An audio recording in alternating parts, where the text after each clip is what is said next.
بسم اللہ الرحمن الرحیم رب اشرح لی صدری ویسر لی امری واحلل عقدۃ من لسانی یفقہوا قولی۔ السلام علیکم ورحمۃ اللہ وبرکاتہ۔ اس کائنات کی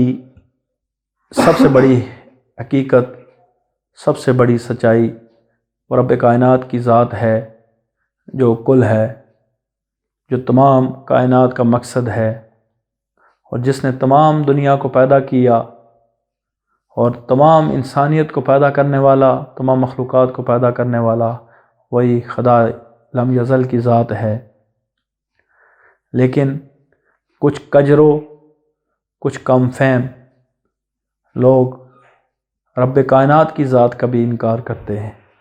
حتیٰ کہ اللہ تعالیٰ کی ذات نہ کسی دلیل کی محتاج ہے،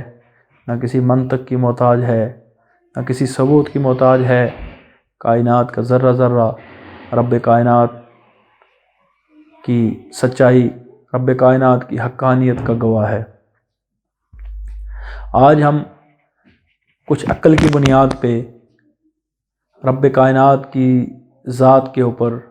بحث کرنے کی کوشش کریں گے، حتیٰ کہ ہماری عقل بہت ہی کمزور، کم فہم ہے، اور انسان کی عقل ہی وہ ہے جو اس کو دھوکہ دیتی ہے، جو اس کو گمراہیوں میں لے جاتی ہے۔ اللہ سے دعا بھی یہی کرنی چاہیے کہ یہ اللہ تعالیٰ ہر انسان کو عقل سلیم دے۔ اگر اس عقل کے اندر کجروئی آ جائے تو پھر وہ کسی دلیل کو نہیں مانتی۔ آج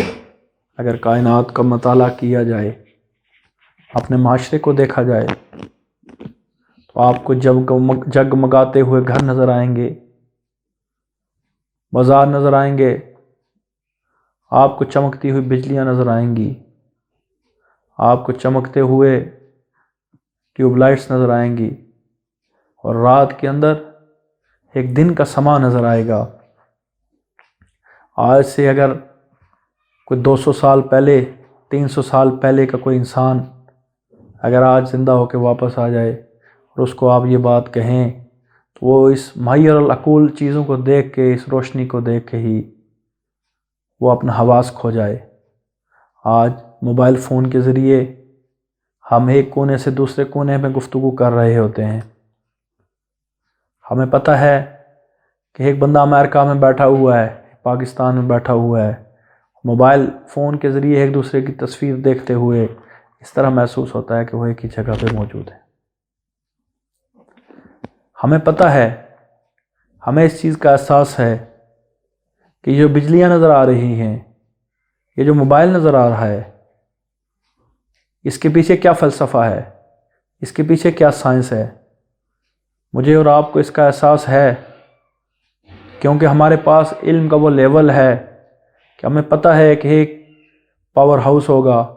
اس پاور ہاؤس میں بجلی بن رہی ہوگی،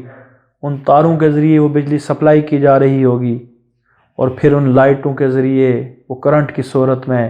وہ لائٹ کی صورت میں، روشنی کی صورت میں دنیا کو جگمگا رہی ہوگی۔ اسی طرح ہمیں پتہ ہے کہ موبائل لہروں کا کھیل ہے۔ موبائل کے ذریعے آپ کی جو ساؤنڈ ویوز ہیں، جو آواز کی لہریں ہیں، وہ سفر کرتی ہیں، اور وہاں سے